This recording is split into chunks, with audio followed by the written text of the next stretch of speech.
Hello, good people of the internet. I'm Prize Office, and today I'm here to convince you as to why you shouldn't pull Lingsha. Right now, at least. First off, let's go over what my parameters for evaluating her are going to be. Lingsha will be at E0, S0. Lingsha's teammates will be at E0, S0. 4 stars and free 5 stars, however, will be considered to be E6. Now, onto her kit. Let's get this explanation out the way. She has a pet-like topaz named Fu Huan. Fu Huan starts out with 3 actions, it has 90 speed and acts in the action value as such. Her skill gives it 3 more actions and advances it by 20%. She has an emergency healing effect like Luocha, which consumes no Fu Huan stacks and activates when she's at 60% HP, healing and cleansing your full team. Every Fu Huan action will give your team healing and cleansing, and her ult action advances the Fu Huan 100%. Now onto her relic requirements. Forge is her best planar set because it gives you speed. Kill doesn't do shit if you're running break, but if you're running a crit team for some reason, like follow-up attack or some shit, it helps. Talia gives you more break, helps with breaking breakpoints, pretty simple. Vonwak's ERR is just wasted, but their action advance is good. Cavalry is going to be her best relic set, just like most break characters, honestly, with the other thing you can run being wind if you're willing to speed tune. 2-piece speed / break, or speed / attack, or break / attack are also good. Like, it helps fill out breakpoints, that's really all you need. I wouldn't stress too much about getting 4-piece forge. Now her desired stats, her chest piece wants to be healing, unless you need attack to hit her 2000 attack breakpoint. She wants speed boots so she can hit that 150 plus speed breakpoint so she can keep up with Fu Huan. And she wants her break effect to be at least 150 or more. She wants an energy rope, but I guess you could run a break rope, but I'd say prioritizing her energy regeneration is going to be a lot better in this situation. And she wants an attack orb because no other orb really does anything for her. Now her pros. She's SP positive, she has a basic skill rotation, she does a full team cleanse on her Fu Huan. I think the only character that does that is Huohuo, which is amazing, especially if you played this most recent MLC. You see Kafka, yeah. She has a summon-based follow-up attack, which, if there's ever a summon meta, that'll be good. And right now, she has a follow-up attack, which makes her good in the follow-up attack meta. She does big toughness damage, and she provides good healing. Your team's not going to die, but with what limited support is your team dying? Now her cons. This is the part where I get into why you shouldn't pull her. That was generally a kit breakdown and like why she's good on the team. This part is where I get a bit real. Alright, she's a limited 5-star, she costs a lot. She costs an entire 5-star character. She costs a Fei Zhao, she costs a Robin, Eidolon, or just straight up a Robin. She costs a lot. And I'd prioritize a lot of those characters like Fei Zhao, Acheron, or Aventurine, Acheron's Light Cone, Robin E1 over her. I think they're going to help you a lot more. Now she's not as SP positive as her other sustains since she has to use her skill, which I believe the only other sustain that has to use their skill is Fu Xuan, and I believe Huohuo can use her skill to be a lot better. She needs HMC to deal worthwhile damage. She can also use Robin, but other sustains can use Robin a lot better than her. And she's a limited 5-star sustain. Like, you only need 2 of those to sustain all content. She's not going to be high on the pull priority. Now her best teams. Her best teams are going to be Himiko in both Hyper Carry and Super Break. She's going to want Fei Zhao in Follow-Up is also one of her best teams. Also in Pure Fiction Apocalyptic Shadow, I've seen a lot of people running HMC Bronya, Ranmei Her, so a traditional Super Break comp, but with Bronya instead of Firefly or another breaker, because she has commendable personal damage. The main issue I see with this is that she has no way to implant Fire Weakness, so if an enemy is in Fire Weakness, wah wah, and she's fucking useless. Same deal, she has her Firefly team, her best in slot, HMC, Firefly, Ranmei Her, everyone is working with everyone else, everyone's providing the team, she's just providing a lot more damage. A note, with Firefly, she's going to run into SP problems, and HMC is going to have to do a basic rotation instead of a skill rotation.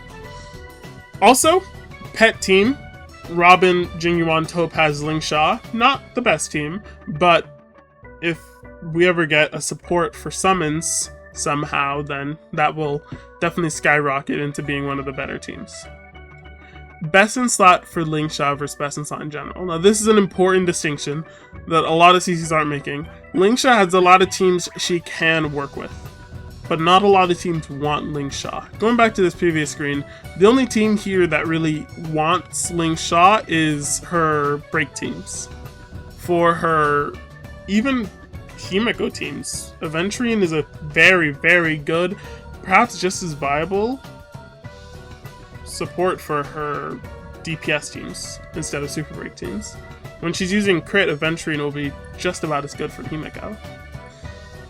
And the only teams other than that really want her are, I guess, none. She doesn't really aid that many other teams. She is very good for break. Super break specifically, not good for Boot Hill. Boot Hill does not want her. But the only team she's really best in slot in is Firefly. Now, let's quickly go over Gallagher. He's more SP positive than her. He applies debuffs more regularly than her. He makes better use of Quid Pro Quo for keeping up Robin or Firefly's ult. He has a high CC resist, he has cleanse, and he has an action advance. In Firefly teams, she's better. Straight up, I don't think there's any question. She's not a side grade, she's strictly better than him. But in other teams like Follow-Up Attack, in teams like Acheron, he's either an upgrade or a side grade. And especially in teams like Boot Hill, he is a huge upgrade.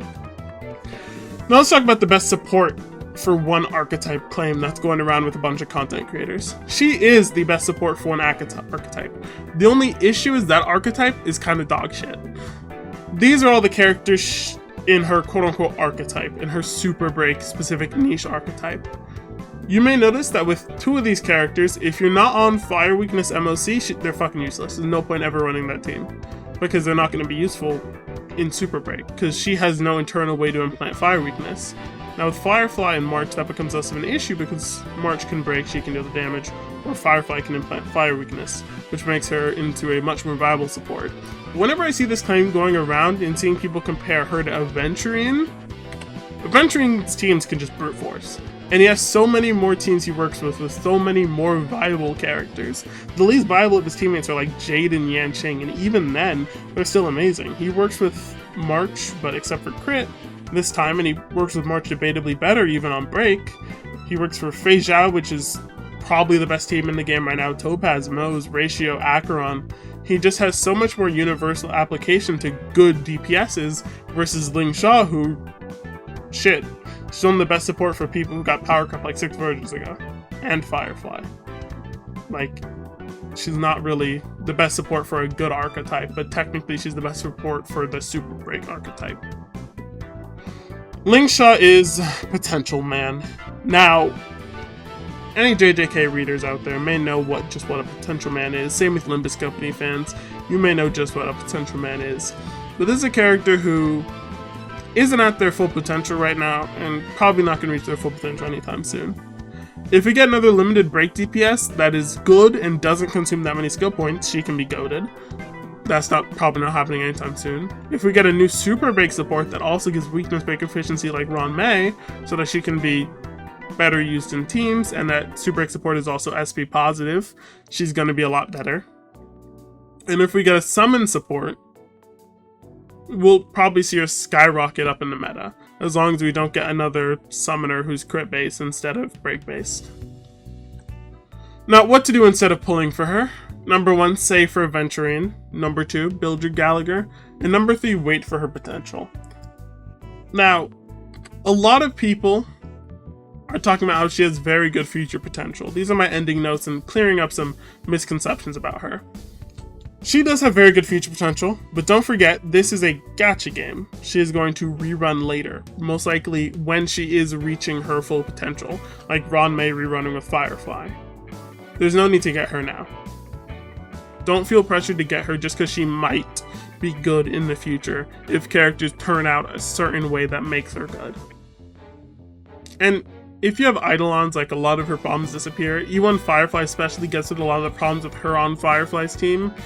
E1 Boot Hill, not really. Her E1 is amazing for break though. So if you want to run her with Boot Hill and maybe Pella or something, it could work, but you're losing a lot of value by not running Bronya. And contrary to popular belief, she is a fucking awful teammate for Boot Hill. Do not run this girl with Boot Hill. She is real bad. She's not SP positive. He's going to run out of skill points. She doesn't have enough actions to generate skill points. And Boothill's team doesn't really get hit to need a sustain. Any situation you're running HMC on his team, which could help her, you're going to not be running a sustain at all. You're going to be running Ron May, Bronya, HMC, Boothill. So no even need to bring her on that team. You can't bring her on that team unless you replace someone important. And she has no internal implant, so she is only going to be good on element S MOCs or on element super break teams. And also Firefly, of course. Ultimately, like, don't believe the hype about her. She'll be good later. You can pick her up later. But right now, if you're free to play, if you're going for E0 S0, I just wouldn't recommend it. She's not as good as CCs are hyping her up to be. Alright, thanks for watching. Make sure to like and subscribe, and have yourself a good old day. If I made any mistakes, please put them in the comments. I'll pin a comment